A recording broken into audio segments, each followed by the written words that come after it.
Ladies and gentlemen, it gives me great pleasure to welcome you to the first ever virtual ceremony in the near 30-year history of the Sanctuary Awards. Whilst coronavirus means we are not able to hold our usual large-scale event in MOD main building, we hope that you will be able to enjoy this alternative ceremony. My name is Julia Powell and I'm the Deputy Head of Policy for FMC Infrastructure. I'm here today in my capacity as the Chair of Judges for the Sanctuary Awards and also the Chair of the Sanctuary Magazine Editorial Board. My co-host, Richard Brooks, is the Principal of Defence Infrastructure Organisation's Environmental Support and Compliance Team and also sits on both the Sanctuary Awards judging panel and the Sanctuary Magazine Editorial Board.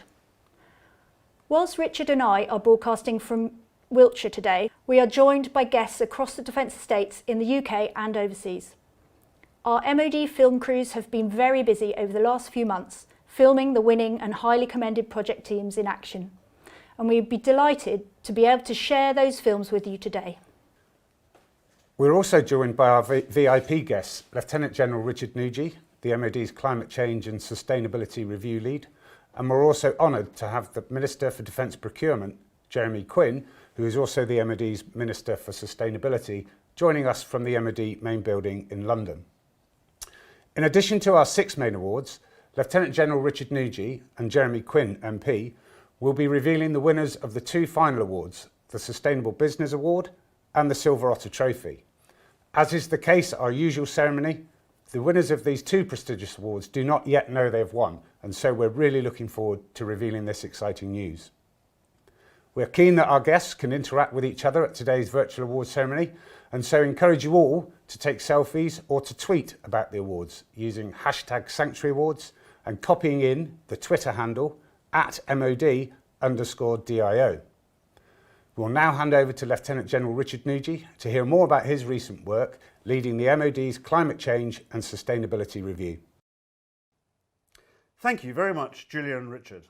I have to say, I also don't know who all the winners are, and so I'm greatly looking forward to finding out who has won as well.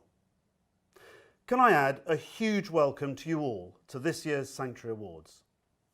While it would have been much more fun to feel the buzz of excitement in the room and be able to celebrate with the winners together, one advantage of doing this all remotely is that I'm sure we will reach many more people this way from all around the world. And of course, with the huge advantage of not adding to the world's emissions through travel. The virus and lockdowns have shown the world and many people that we can change rapidly when needed and can reduce our emissions through events such as this and through those endless Zoom calls. You can have too much of a good thing. It has given us hope that nature reclaims more quickly than we thought possible. But it has also shown us that our individual actions alone are not enough. A year of reduced air and road travel has had minimal long-term effect, except to show us perhaps that alternatives are possible. And those alternatives include governments across the world, from China to the US, India and Africa, promising a green recovery to tackle climate change, the calamitous damage to biodiversity and the threat we're posing to the environment. We in defence must play our part. As I've often said, we cannot exempt ourselves from the world. I've spent most of the last year looking at what we do, what we must do to act on the unfolding crisis that is climate change. We've already locked in the climate of 2030 through our actions in the past. We cannot afford to lock in the climate of 2050 as predicted if we do nothing, as we will have passed irreversible tipping points that will lead to a particularly unpleasant world. So what can defence do? I've suggested in my report that there are 3 bold ambitions that we must achieve. With our knowledge, experience and the quality of our people, we must horizon scan to see where climate change is likely to make conflict more likely and help those countries as much as possible to avoid that fate. As after all, people in conflict are adding to the damage to the environment and also not concentrating on trying to minimise their emissions. We have the ability to be recognised as a global leader in understanding the overlap of climate and security and provide that security where necessary. At the same time, we must be prepared to react to provide assistance at home and abroad to prevent or recover from the damage that more violent storms and floods will bring. NATO and a number of other countries are already looking to the UK to provide leadership, and our relationship with the new US administration is growing almost daily. Secondly, we must adapt ourselves, our equipment and our bases to be resilient in a climate-changed world and be able to operate in whatever the future throws at us. It will be a more difficult environment to operate in. This will affect what and how we buy equipment in the future, how we train and how we operate, possibly at home and definitely abroad as parts of the world significantly heat up. Finally, we must reduce our emissions, increase the sustainability of our environment and increase the biodiversity on the defence estate. I have described the estate, and particularly the rural estate, as the jewel in the crown, and those who have attended many of these events or read Sanctuary magazine will know why. Our estate holds the key to significant opportunities for sequestration of carbon, increased biodiversity through pollination, or just being better stewards of the land. But we must also reduce our emissions and reliance on fossil fuels through imaginative alternatives, new building standards, and retrofit existing buildings with much more efficient and effective management of energy. These awards and the articles in the magazine demonstrate that defence has the ability, the skill and the willingness to improve the environment we live in. I firmly believe, with the enthusiasm of our people which is so evident, that we can make a material difference to the way defence operates to become more sustainable, less emitting and yet still defend the nation, which is our primary purpose. I will now hand you back to Julia and Richard, who are waiting with the award results. Thank you, Gemma Richard. We are delighted that you could join us today. Sanctuary Awards have been recognising outstanding contribution to conservation across the Ministry of Defence since 1991. In more recent years, the Sanctuary Awards expanded to include the wider sustainability agenda. To celebrate the start of a new decade and to further encourage the support of MOD's sustainability objectives, the 2020 Sanctuary Award categories were modernised. It therefore gives me great pleasure to introduce you to the first ever winners of our new categories. Firstly, we have the Sustainable Procurement Award. This award recognises projects that improve sustainability of equipment or services, the management of supply chains or product life cycles. I'm pleased to announce that the winner of the Sanctuary 2020 Sustainable Procurement Award is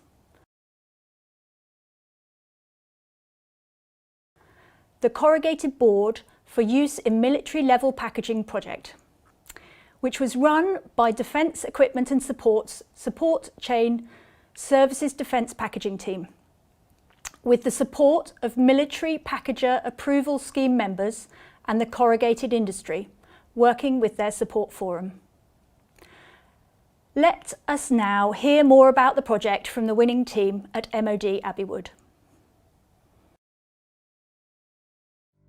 The DNS Support Directorate and a leading team of industry packaging experts recently led a review of the defence standard that sets the policy and standards for corrugated materials, or cardboard, used in defence packaging. Taking a requirements-led approach, the technical committee of experts from MOD and industry looked at defining the required performance of the packaging in place of the previous more prescriptive approach that specified the bespoke materials to be used in the manufacture of the corrugated packaging.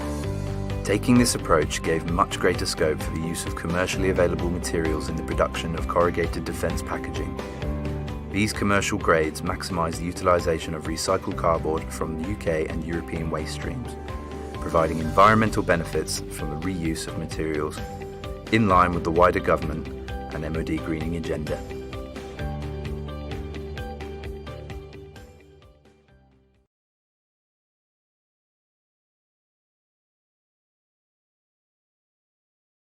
Congratulations to the winners of the Sustainable Procurement Award. What a great initiative which will help make a resource that is so widely used across defence more sustainable. Now let's move on to our second new award category. The Energy, Low Carbon and Resource Efficiency Award celebrates projects that reduce energy, water or resource consumption, enable recycling, increase the use of renewable energy or contribute to the MOD's net zero carbon ambition. The highly commended Sanctuary 2020 Energy, Low Carbon and Resource Efficiency Award goes to the Defence Innovation Software Defined Electricity Project, which was led by Lieutenant Commander Jonathan Parker outside of his day job with the Defence Equipment and Support's Future Capabilities Group. Let's go over to the project team at MOD Corsham to tell us more.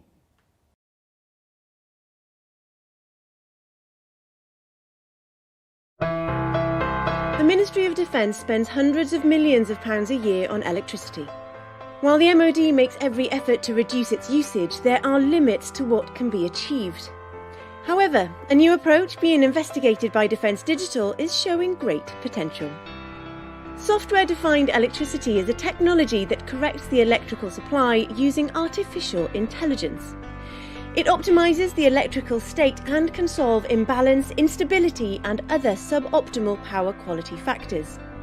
By optimising the supply, SDE can bring a reduction of up to 25% in electricity usage across a site and bring safety improvements at the same time. The technology works on any electrical supply, whether it's based on fossil fuel or renewable sources. Analysis of MOD energy bills shows that approximately 43% of MOD sites, accounting for 99% of the MOD's electricity consumption, would be suitable for SDE installation. A 20% saving would equate to £44 million per year in pure energy costs. This does not include the reduced maintenance and equipment replacement costs.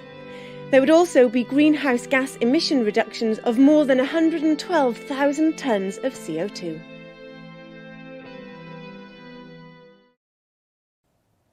Well done to the team for their highly commended Energy, Low Carbon and Resource Efficiency Award. It's brilliant to hear how technology can be used to such good effect. Without further ado, I will now announce the winner of the Sanctuary 2020 Energy, Low Carbon and Resource Efficiency Award. And that winner is the Combined Heat and Power Plant project led by the Royal Navy, Ministry of Defence and BAE Systems staff at Her Majesty's Naval Base Portsmouth. We will now hear from the project team at Portsmouth Naval Base. My name's Ian Greenlees. I'm the Infrastructure Superintendent at Portsmouth Naval Base. I'm standing outside the new Combined Heat and Power Plant together with a large-scale battery system that powers the new carriers at Portsmouth Naval Base. The project was driven forward by the base team alongside our industrial partners BAE Systems on site. So the original purpose of this building was the boiler house. It continues in that role. Originally it was coal-fired, then it went to furnace fuel oil, then to marine diesel, and then to gas. And now it's been repurposed again for this fantastic heat and power plant, which will see us through into our net zero carbon journey by 2040. Hi, my name's Melvin Young. I'm the Programme Manager. I work for BAE Systems here in Portsmouth Naval Base. So under the MSDF contract, BAE are engaged with maintaining the naval base through the last 5 and 6 years. A major project opportunity came up, which was the investment on the combined heat and power station, and we were pleased to get involved with that particular project. Portsmouth Naval Base is one of the highest consumers of power in the mod estate. It consumes on average around about 20 megawatts and at peak 35 megawatts, which includes powering the 2 brand new carriers. Under our MSDF contract, one of the requirements is to provide Energy Bureau services to the naval base, which means that we end up monitoring all the energy usage, making recommendations to the base and working with the base services team to ensure that we maximise the return in terms of savings through the base at all times.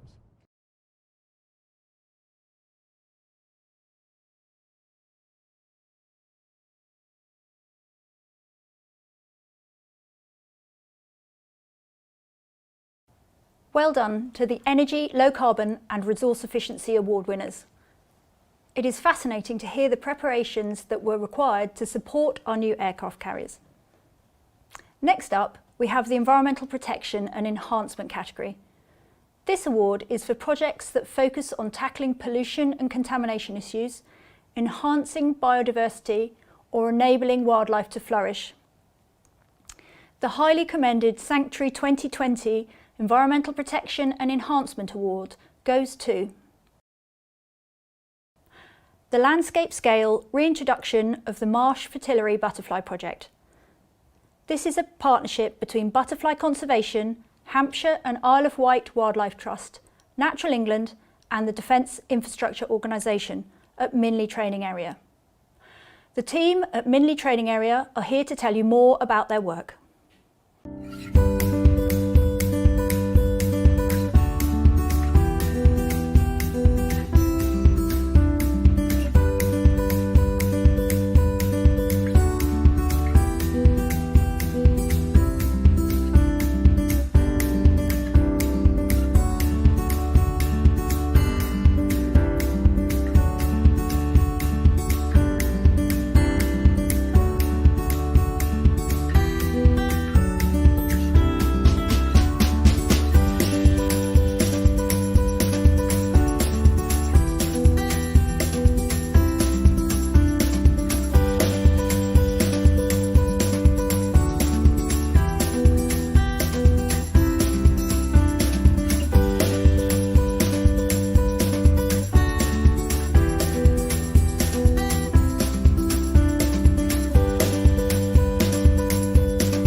Well done to the team for their highly commended Environmental Protection and Enhancement Award. It is reassuring to hear that this rare butterfly has a safe new home on the MOD estate. Now, let us hear who has won the category. The Sanctuary 2020 Environmental Protection and Enhancement Award winner is the Curlew Head Start Project. This project was a collaboration between the Royal Air Force, the Wildflower and Wetland Trust Slimbridge Reserve, Natural England, the Defence Infrastructure Organisation, AMI and MBC Environmental across several RAF stations. I am pleased to pass you over to the team at RAF High Wycombe who are going to tell us more. I'm Michael Tomlin and I work in the CISO department at HQ8 High Wycombe. The dangers from the birds themselves is obviously if a bird takes off and there's an aircraft taking off at the same time. Flight safety was obviously the overriding consideration, and they didn't want the birds and any birds that were to hatch from the eggs to be a flight safety risk. What used to happen is curlew eggs would be destroyed under licence from Natural England. And so as soon as an egg or a nest was identified, the nest and any eggs that it contained would be destroyed. And that was the whole reason for this project, was to try and prevent doing that. Put together a team which was led by Neil Durrance. They were trying to have a head starting project to basically save these eggs. And when they identified a nest, a curlew nest on the airfield, they would mark the nest so that the grounds maintenance teams didn't cut in that area. Natural England would be informed and they would endeavour to come and collect the eggs, put them in an incubator and then take them back to the Wildfowl and Wetland Trust facility at Simbridge, where the eggs would eventually hatch from the incubators and then be released into the wild. There were 7 stations involved and they included RAF Marham, RAF Coningsby, Boxon Heath, Cranwell, Wittering. There was actually 59 viable eggs collected and surprisingly they all went on to hatch, so they all fledged and they are now all in the wild and hopefully breeding themselves, which is a massive, massive contribution to the curlew population in the south of England.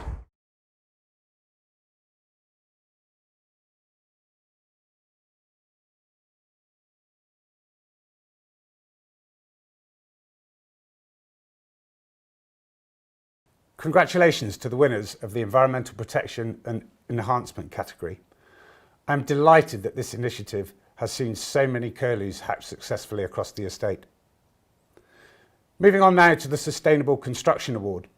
This category features new build and refurbishment projects that innovate in fields such as novel materials or designs, resource management, the reuse of historic buildings, or climate resilience.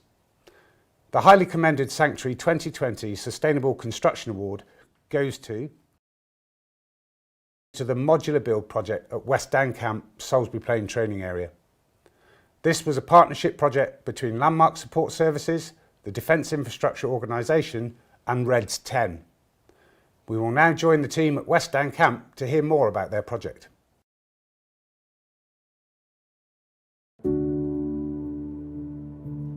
I'm delighted to be here today to see the new modular building that has been built here at West Down Camp on the edge of Salisbury Plain, which is the Army's primary training area in the United Kingdom. It's a first of a class, and the Defence Infrastructure Organisation, working really closely with our partners in the Army and the other services, and with Landmark as our industry partner, to deliver some first-class facilities for exercising troops. So the Landmark team were absolutely delighted to have the opportunity to deliver this project. It's the future transit accommodation, which is a technology-enabled building that provides accommodation to the troops before they deploy onto exercise here in Salisbury Plain. It's going to be a real contributor to achieving a net zero carbon position here on the training estate. So these new accommodation blocks accommodate up to 43 people. So there are clearly a plethora of different troops and individuals that train on our training estate, and the benefits of this building are we're able to segment the blocks so that we can have different individuals, whether it's cadets or trained soldiers, accommodated within the block together. Landmark selected REDS 10 as the company to provide the new accommodation block here at West Down. We selected REDS 10 for a number of reasons, obviously value for money and quality, but at this particular time we had a real focus on ensuring that we were buying British. The building behind us today, we built in our factory. It took us 10 weeks to build it in our factory, but then we actually dropped the building, it took a day. In total, we were on site for 9 weeks from start to finish, and that includes from a greenfield site to actually handing over. So the brief for this building was to have the least amount of carbon usage possible. So if you'll see behind me, we've got some air source heat pumps. They're generated from power from the PVs on the roof, which then generate underfloor heating and all the showers and the hot water. We're really proud of this building because it achieved a EPC rating of 12, which is probably the highest we've ever got.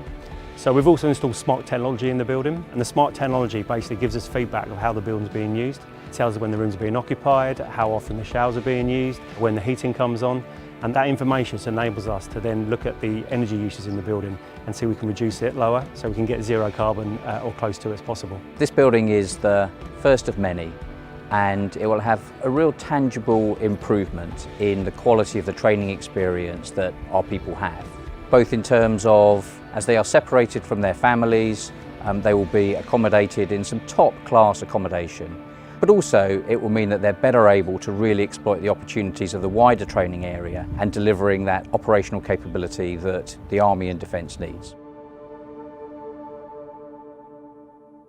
Well done to the team for their highly commended Sustainable Construction Award. West Down Camp is the Sanctuary team's home base, and I'm delighted that the site is committed to greener accommodation for our soldiers. Now it's time to announce the winner of the Sanctuary 2020 Sustainable Construction Award. The Princess Royal and Victory Jetties project.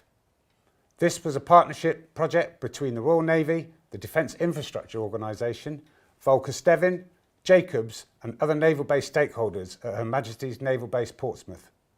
The team are at Portsmouth Naval Base to tell us more. I'm Matt Storr, I work for Volker Stevin. I'm a pre-contract manager. I've been involved in the Victory Jetty and the Middle Slip Jetty projects since the tender. So Volker Stevin undertook the design and the build of the new jetties here at Middle Slip and Victory. I was personally involved from the original tender on to handing over to the construction team and the final commissioning for the Navy. Fundamentally, this jetty is made up of a series of old existing jetties dating back between the 1950s, the 1970s and the late 1990s.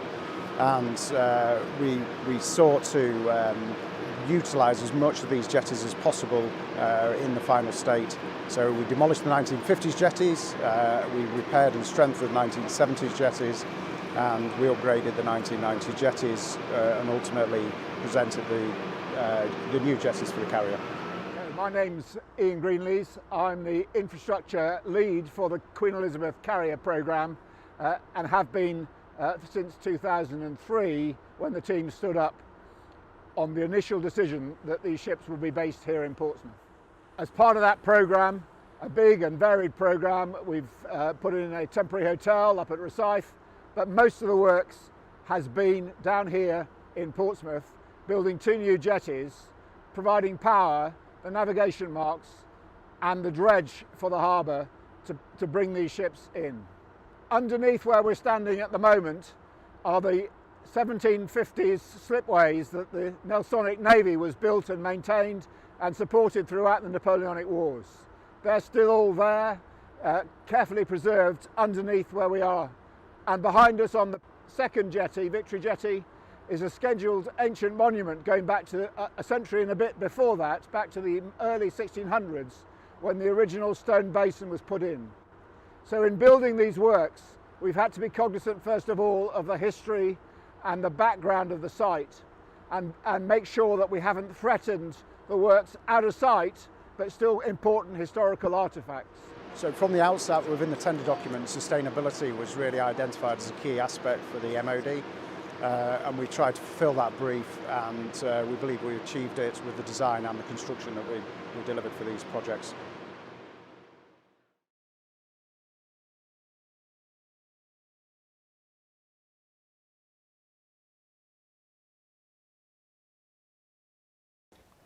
Congratulations to the team for their Sustainable Construction Award. These construction works to support the new aircraft carriers were impressive and crucial to defence. Please do keep sending in your selfies and tweeting about the awards using #SanctuaryAwards, copying in the Twitter handle @MOD_DIO. I'm pleased to introduce our next category, which is the Social Value, Community and Heritage Award. This category celebrates projects that focus on the social aspects of sustainability, including heritage, public access, community engagement and education. The highly commended Sanctuary 2020 Social Value, Community and Heritage Award goes to the Be Seen, Be Safer campaign. This is a collaboration between the Royal Air Force, the British Horse Society and the Ministry of Defence, which started at RAF Shawbury, home to No. 1 Flying Training School. Let us now go to see the team at RAF Shawbury, who will let us know more about their project. Hello, I'm Squadron Leader Kim Leach. I'm delighted to tell you about RAF Shawbury's Be Seen, Be Safer campaign. RAF Shawbury is home to No. 1 Flying Training School, which trains helicopter aircrew from all 3 services. Flying training takes place in Low Flying Area 9, which covers Shropshire and the borders of adjacent counties. As well as being ideal for flying training, this area is also highly populated with equine businesses and horse riders. With over 130 flights a day, our aircrew do sometimes encounter riders.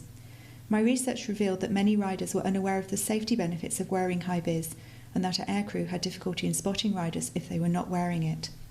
This led to the launch of the Be Seen, Be Safer campaign, which had a twofold approach.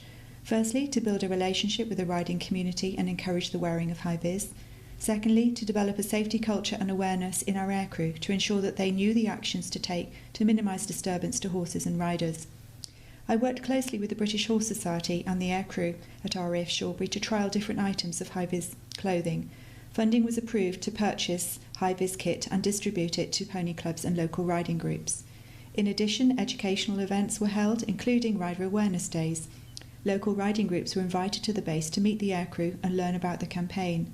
Riders also got airborne in a helicopter to see for themselves the difference that wearing high-vis can make and the challenges that the aircrew face and how they endeavour to minimise the disturbance to riders. Feedback and evaluation of this campaign proved its success. We continue to work with the British Horse Society and are delighted that our campaign has been shared with other units to ensure that our safety message is spreading throughout the country to create a safer environment for all.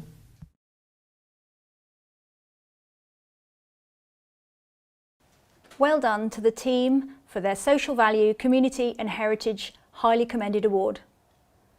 This is an excellent public engagement and access initiative which will ultimately save lives. And now, the winner of the Sanctuary 2020 Social Value, Community and Heritage Award is the restoration of Chicksands Historic Walled Garden Project, led by the Chicksands Conservation Group. We will now join the team at Chicksands Camp to hear more about their project and see their beautiful garden.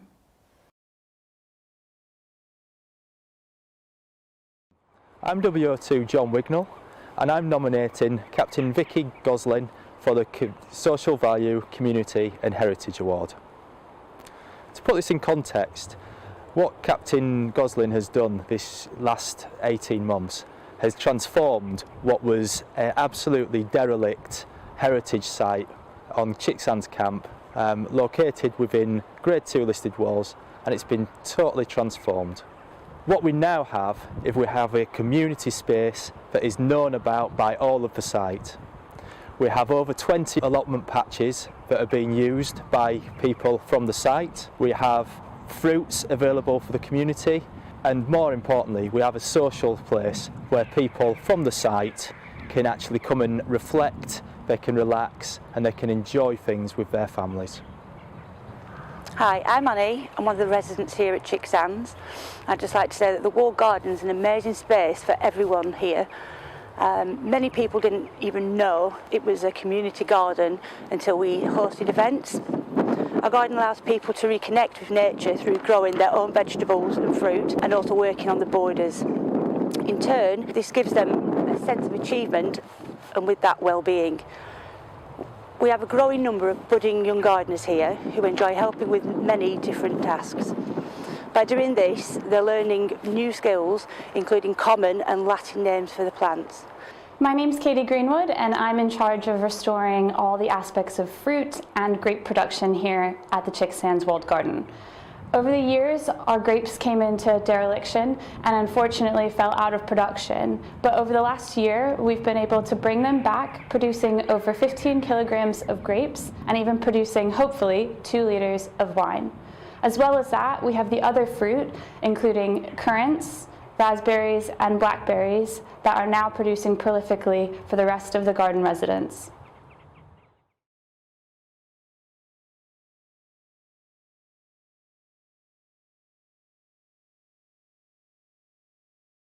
Congratulations to the winners of the Social Value, Community and Heritage category with their award.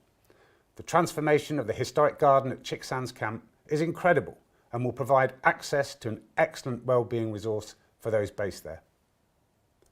I'm pleased to introduce our final category, which avid followers of the Sanctuary Awards will note has been in existence for many years, the Individual Achievement Award. This category is always popular and celebrates individuals who have made a significant personal contribution to conservation or sustainability as an MOD employee, contractor or volunteer. This year, the standard of entries was exceptional and the judges had a very difficult time deciding a winner. So difficult, in fact, that we decided to give 2 highly commended awards, one to a conservation group volunteer and one to a member of staff from a partner organisation. The first highly commended Sanctuary 2020 Individual Achievement Award goes to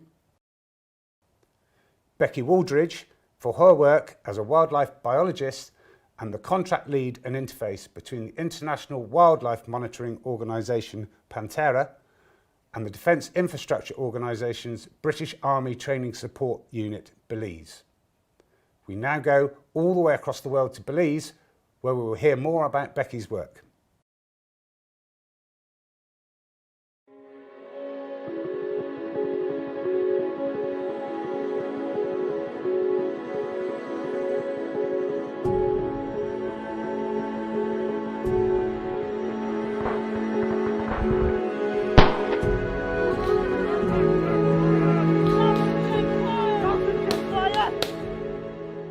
My name's Major Alan Grant and I'm the Training Safety Officer of DIO BATSUB based in Belize. Now, we work in close partnership with Panthera, who are the wildlife monitoring agency that we have a contract with out here. Now, we conduct joint patrols to work out the best areas to place and site the cameras. So one of the things that stood out for us for Becky is how tough and robust this young lady is and can be, walking from 20 to 30 kilometres a day with our troops in tow, earning the utmost respect of our guys.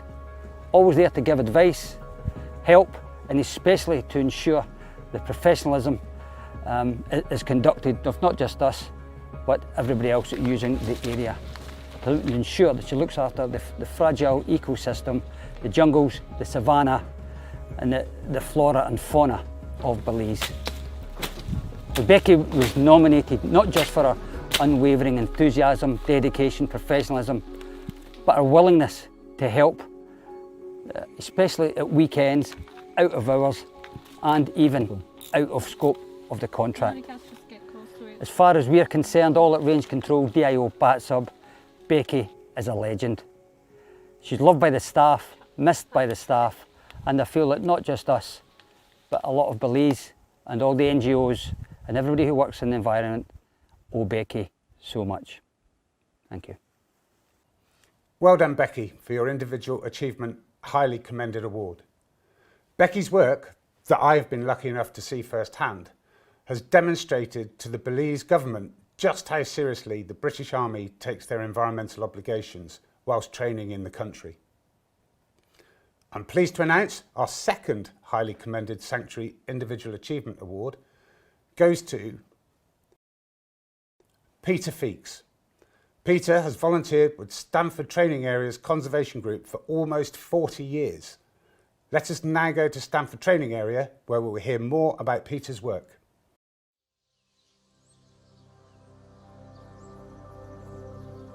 My name's Peter Feeks. I've been on here since the 70s. I'm a chairman of the bird watching group and bird recorder. We're at Ling Heath at the moment, part of the Stanton Ranges. We're in a dry area, which means there's no live fawn on here at all.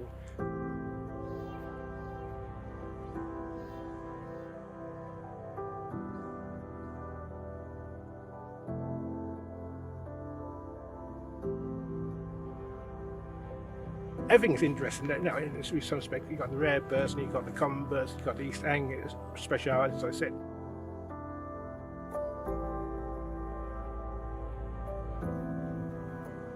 So what we do is we find a nest, mark it, measure the eggs, weigh the eggs, so we know where they're going to hatch. So we can tell the farmer, can he get his work done before they hatch?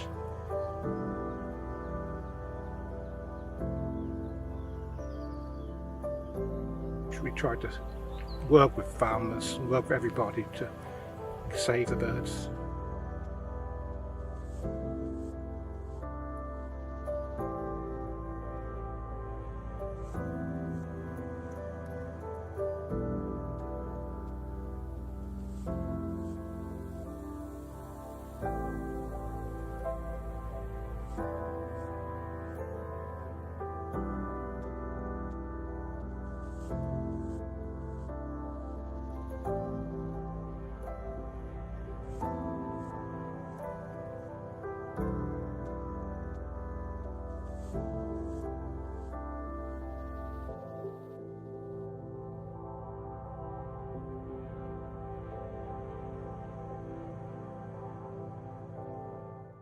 Congratulations, Peter, for your Individual Achievement Highly Commended Award.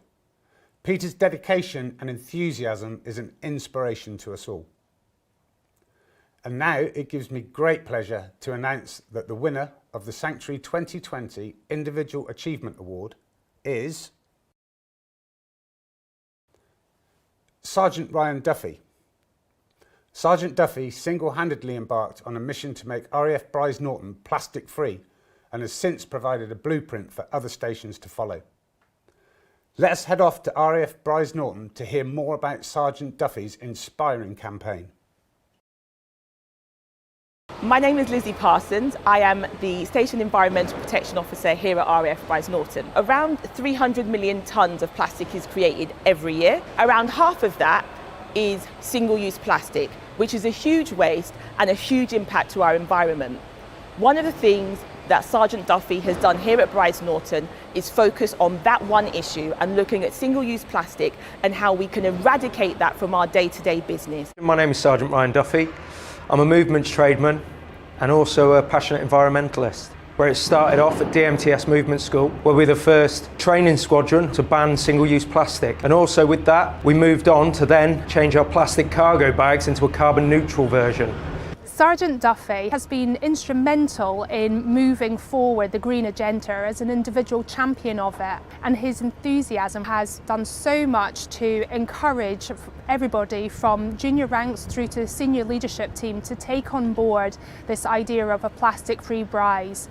Our focus here is looking at one subject, and we've had one passionate person who has been able to educate himself and those people around him to change the way that we do business.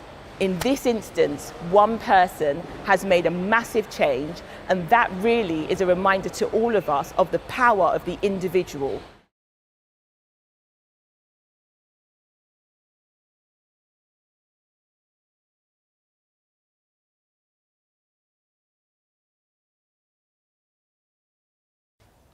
Congratulations, Sergeant Ryan Duffy, for winning the Individual Achievement Award.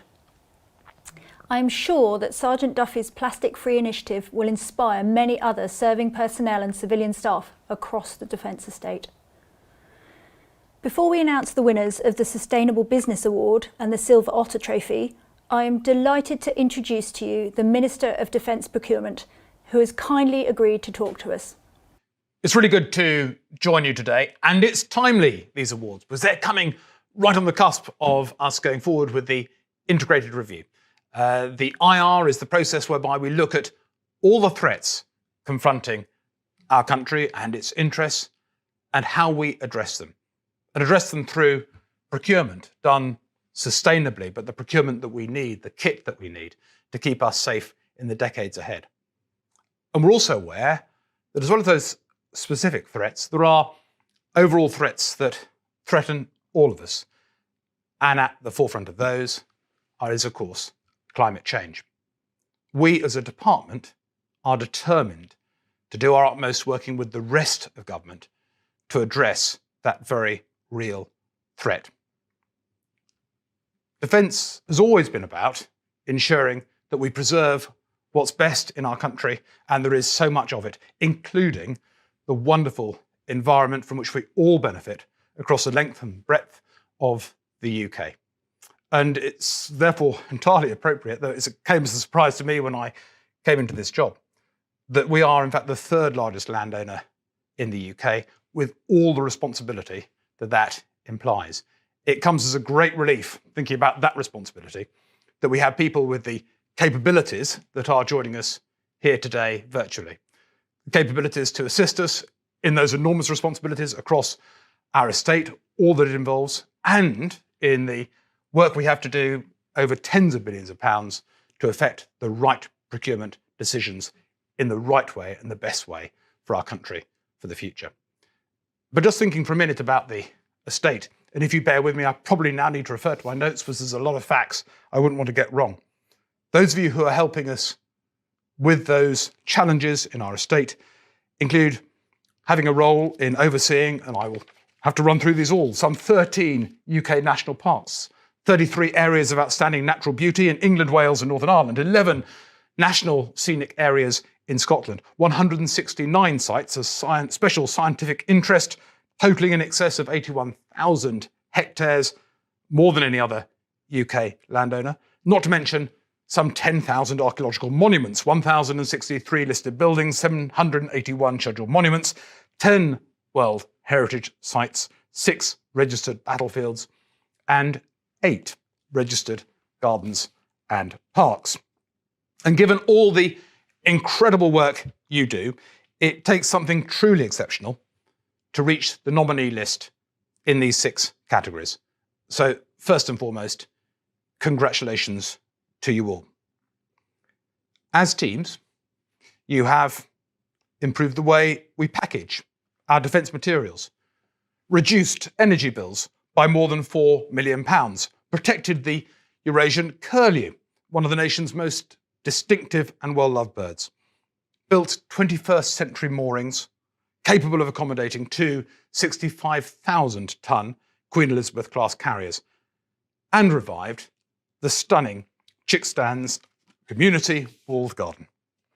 As individuals, you've driven down consumption of single-use plastics, trekked through the Belize jungle to understand the impact of military activity on wildlife, and devoted your life to conserving the incredible Breckland estate. As we look to the future, we know defence faces, as ever, tough challenges for the country. And among them, we have to help and are determined to help the government meet its net zero 2050 legal target. We have to evolve operationally to answer the questions posed by climate change, the increased demand for military aid to civil authorities around the world. Above all, we have to embed a culture of sustainability amongst our regulars, reservists, and civil servants. But thanks to your great efforts over the decades, we've been making progress. And whatever the great tasks ahead, you've proven that we have the ingenuity, the innovation, and imagination to push back the frontiers and turn the MOD into a truly sustainable 21st century organisation. So thank you once again for your fantastic contribution towards helping to transform our organisation. And with that, I have but one more duty to do, which is to pass you back to Julia Powell and Richard Brooks to announce our remaining awards. Thank you, Minister. We're delighted that you could join us today. The winners of each of the 6 categories were also considered for 2 further awards. As Richard explained earlier, the winners of these 2 awards are kept secret until the Sanctuary Awards ceremony, and so our category award winners are eagerly awaiting the announcement of the results. We are also looking forward to seeing everyone's tweets about the next 2 announcements. Remember, you can join in using #SanctuaryAwards, copying in the Twitter handle @MOD_DIO. As you're about to hear, these 2 trophies are specifically designed, and we are very much looking forward to presenting them to the winning teams out on site once COVID-19 allows us to travel. This custom-made trophy represents the 3 elements of sustainability: social, environment and economy, whilst incorporating military activity. This is symbolised by the 3 brass precision caps from a 30mm round fired from a Scorpion armoured vehicle. The glass stands within a brick salvaged from Scraysden Fort near the village of Antony, Cornwall, from circa 1860, which represents sustainable buildings, infrastructure and longevity. I will now pass you to General Richard, who will announce the winner of this prestigious award. Thank you, Julia. It gives me great pleasure to announce the winner of the Sanctuary Awards 2020 Sustainable Business Award. And the winner is the Princess Royal and Victory Jetties Project at Her Majesty's Naval Base, Portsmouth. The judges thought this was a remarkable project and one which is of very high importance to defence. The project demonstrated sustainable construction in a variety of ways, and there was a broad evidence of the sustainable benefits achieved. The highly innovative delivery was particularly praised, which minimised the impact upon the ecological and heritage value of the berths. The judging panel and I congratulate the successful project team on their outstanding contribution to sustainable construction and, in turn, helping to enhance the reputation of the Ministry of Defence. Thank you, General, for presenting the Princess Royal and Victory Jetties project team with their well-deserved Sustainable Business Award. The team's vital work has enabled our new aircraft carriers to call Portsmouth Naval Base home. This brings us to the final presentation of the Sanctuary Awards 2020. The Silver Otter Trophy is awarded annually to the Best Conservation Group-led project or individual conservation effort on the MOD estate. The Silver Otter Trophy was donated in 1991 by the Commandant of Otterburn Training Area. This trophy was given to the winner of the first ever Sanctuary Awards held nearly 30 years ago. Whilst the Sanctuary Awards have expanded over the years, the Silver Otter has continued to be awarded annually ever since. I will now hand you over to the Minister for Defence Procurement, who joins us with the results. Thank you, Richard. And now it's the Oscar moment. It is my privilege to be able to announce the winner of the Silver Otter 2020, and the award goes to the restoration of Chicksands' historic walled garden project. The judges were impressed with the stunning garden transformation photographs, which were like finding a secret garden. The project has great social value, a community project with heritage, volunteering, wildlife, green space, community, well-being, and also, not to be forgotten, military benefit. The judges particularly applaud the team for winning over the hearts and minds of the community to create this much valued green space. Congratulations to all the nominees today, but a particular congratulation to the team responsible for the restoration of Chicksands' historic walled garden project, the winner of the Sanctuary Awards 2020 Silver Otter Trophy. This has been an extraordinary year, with the COVID-19 pandemic disrupting so much of our normal lives. Yet it has also been a year where during the lockdowns, nature and the environment seem to have reclaimed, if only temporarily, some of what had been lost. At the same time, the ravages of climate change, from the fires in Australia and California to the ever more regular floods in the UK, have become increasingly apparent and are hitting the headlines far more frequently. Governments have demanded a green recovery as we come out of the pandemic crisis. Awareness of the issues and the importance of the environment is increasing throughout the world, with defence playing its part. Indeed, in the 2020 edition of Sanctuary magazine, there are articles from each of the services in a feature called Around the Services on what they are doing in terms of sustainability. But as my article on the Climate Change and Sustainability report makes clear, there's so much more that defence can and should do. Sanctuary magazine highlights the wonderfully rich and diverse nature of defence's environmental importance, with responsibilities and actions across the globe. This can be witnessed from the furthest south, with HMS Protector's support to the Thwaites Glacier Project in Antarctica, to the Himalayas with DIO Nepal's article on sustaining the water demand in Kathmandu through rainwater harvesting and reject water utilisation.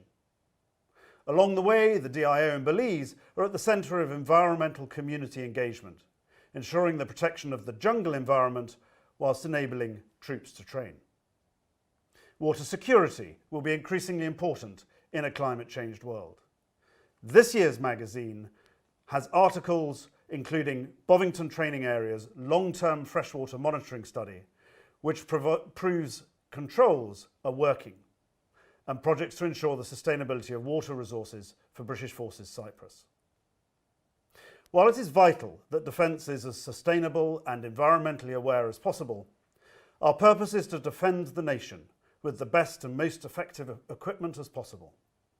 So a major theme covered is the important works to prepare for the aircraft carriers becoming operational, with articles on HMS Queen Elizabeth's Greywater Treatment Project and Her Majesty's Naval Base Portsmouth's Princess Royal and Victory Jetties project. Similarly, an article on Portsmouth's combined heat and power plant shows the potential to a lower carbon future. Preserving our heritage is also critical, with a feature-length article on this and a celebration of 10 years of Operation Nightingale, and it's important in aiding the recovery of wounded, injured and sick service personnel and veterans. Similarly, with 2020 being the 80th anniversary of the Battle of Britain, there is an article on the legacy of the few at Thorney Island. Much of this work can only be achieved through the dedication of hundreds of volunteers who devote their time to improving conservation and sustainability across the MOD estate.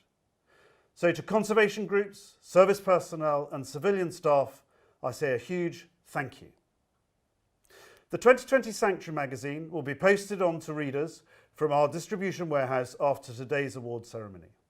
If you would like to feature your sustainability or conservation projects in next year's magazine or enter the Sanctuary Awards, then please email the Sanctuary team on dio-sanctuary@mod.gov.uk, and I am sure they will be very happy to assist. The publication of the Sanctuary magazine and the Sanctuary Awards 2020 would not be possible without the kind support of our sponsors. Our special thanks go this year to Ankara Water Services, Aspire Defence, BAE Systems, CDS, Commerce Decisions, Galliford Try, Landmark Support Services, Mighty, Kinetic, Tetra Tech, Veolia and Wessex Archaeology. So as we come to the end of this awards ceremony, I want to leave you with a message of hope and a sense of optimism. What is not so well known outside defence is quite how much we do to look after the environment already, as highlighted by our brilliant winners today. Congratulations to you all. And thank you to all those who have contributed to the magazine. In defence, I'm sure we can do more, and I hope that all of you will help in whatever way you can. With Defence Board approval of the ambitious ambitions for the next 30 years and a genuine determination to change the way we do business from the very top of defence, in line with where the Prime Minister and the government are already going, I'm sure that this is a significant moment. We are building on the great work that Sanctuary, the magazine and the awards have been highlighting for many years. And this year, like others before, we're showing just how much we care about the environment and what we have the ability to do. None of this is possible without the unstinting dedication of a number of people, far too many to name all. But I'd like to say a particular thank you to Richard, to Julia, and the Minister for helping us host today's event, to the DDC, DIO and TLB communication teams for helping to run the media side of the Sanctuary Awards, to the MOD film crew for producing the project videos. And finally, a huge thank you to the Sanctuary team for producing the magazine and organising the awards ceremony today. There's real opportunity to be imaginative and innovative in the way we tackle climate change. All I would ask is that each of you grasps every opportunity you can to make a difference. Goodbye, and thank you for watching.